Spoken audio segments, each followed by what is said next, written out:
Monsieur le Président de l'Assemblée nationale, Monsieur le Sénateur, chers collègues, chers amis, tu as, Claude, donné le ton de cette mission, de cet événement d'aujourd'hui qui est au-delà des propos, des débats, des sujets qu'on adresse régulièrement dans nos débats parlementaires. Et je voudrais d'abord remercier tous ceux qui ont participé et contribué à cette mission. Toi, d'abord, Président de l'Assemblée nationale, d'avoir accepté de nous confier à Bruno Le Roux et à moi cette mission un peu hors du temps, hors des principes traditionnels, d'embarquer l'Assemblée nationale dans une mission de la Conférence des présidents qui aujourd'hui, et tu le verras quand on te remettra le rapport tout à l'heure, a son poids d'idées, de solutions, d'optimisme et d'enthousiasme. Je voudrais remercier, tu l'as cité, celui qui a été l'interface entre ce projet que je porte depuis 2 ans et la conférence des présidents, Jean-Louis Borloo, que je suis heureux d'avoir à mes côtés cet après-midi, parce qu'il a été celui qui a vendu à la conférence des présidents cette idée d'embarquer l'Assemblée nationale dans cette grande mission. Je voudrais remercier Luc Carvounas, qui a été il y a un an et demi au Sénat, l'organisateur d'un grand colloque avec plusieurs collègues parlementaires sénateurs pour finalement embarquer à sa façon aussi les sénateurs, la Haute Assemblée, dans cette idée, dans le démarrage de cette idée d'exposition universelle. Donc voilà, ce travail, cette mission qui hier soir, dont le rapport a été voté à l'unanimité par nos collègues parlementaires dans notre réunion d'hier soir, est déjà le témoignage d'un consensus, d'une convergence, d'une ambition parlementaire qui accompagne, comme l'a dit le Premier ministre il y a 15 jours, en annonçant le soutien de l'État à cette perspective d'exposition universelle, qui accompagne un travail qui a été fait depuis 2 ans avec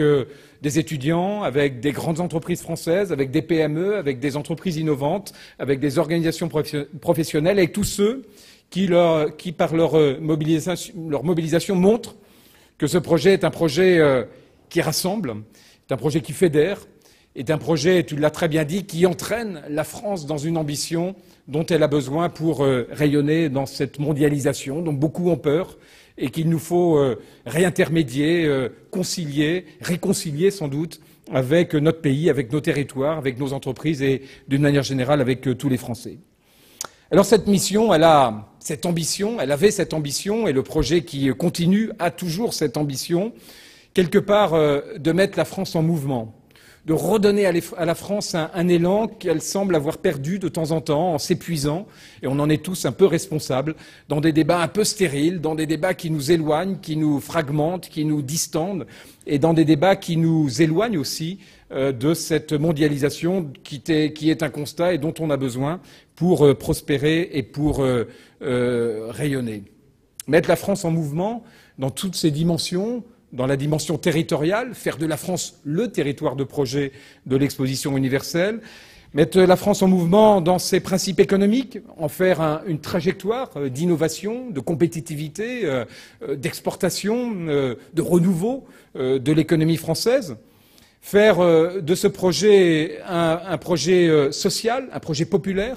Et on sait que le succès d'une candidature tient d'abord à ce qu'un pays ait vraiment envie d'accueillir le monde. Quand on accueille une exposition universelle, je parle sous le contrôle de Xu Bo, qui était commissaire général de l'Expo de Shanghai, qui fait l'honneur d'être parmi nous. Quand la Chine accueille le monde, quand un pays accueille une expo universelle, elle s'apprête à accueillir des dizaines de millions de visiteurs. Si ce n'est pas tout un pays qui montre qu'il a envie d'accueillir le monde, alors il y a peu de chances qu'on ait un succès dans une candidature. Et je crois qu'un de nos défis, Bruno reviendra certainement dessus, c'est que toute la France, tous les Français, aient envie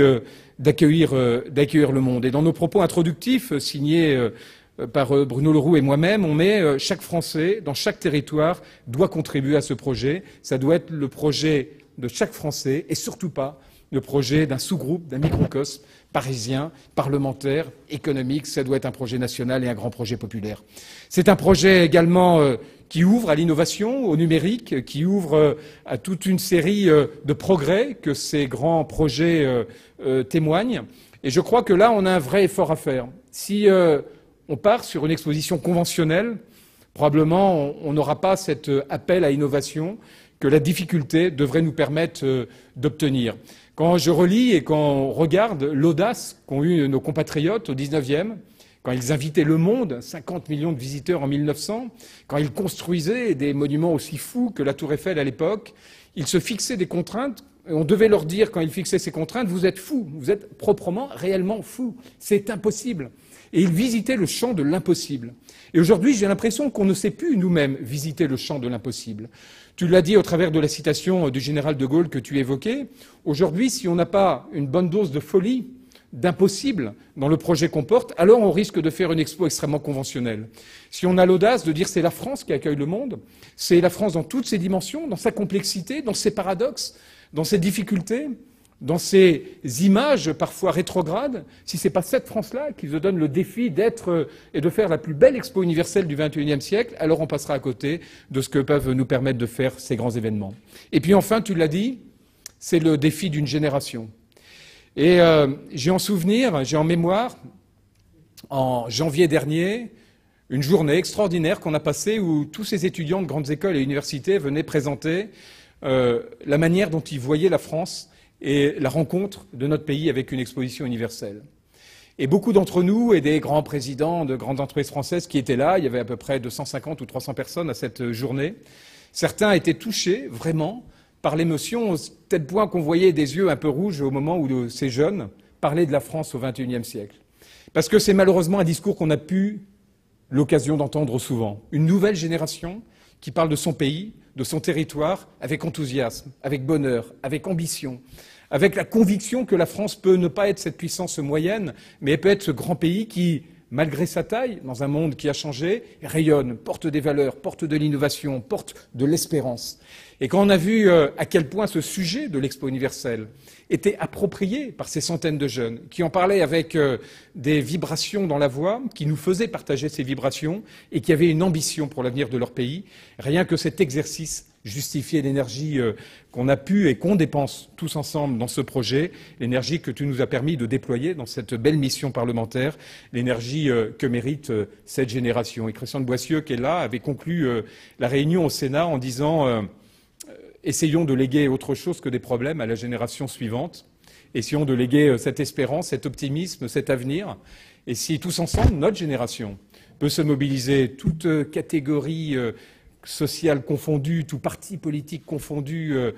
acteurs publics, acteurs privés, patrons de start-up ou patrons des plus grandes entreprises, si on a un objet, un objectif, une raison de se réconcilier, de partager ensemble cette ambition, c'est bien parce que s'il y a une ambition qu'on partage tous, c'est de léguer à la génération suivante une belle et une grande ambition. C'était le sens de cette étape, c'est le sens de cette mission. Elle a, je crois, répondu aux grandes questions, mais je vais laisser à Bruno Leroux revenir sur les réponses qu'on a abordées à ces questions. Je suis, moi, heureux de voir à quel point ce projet rassemble, à quel point il fédère et à quel point il participe de cette espérance dont la France a besoin. Merci à vous de votre attention.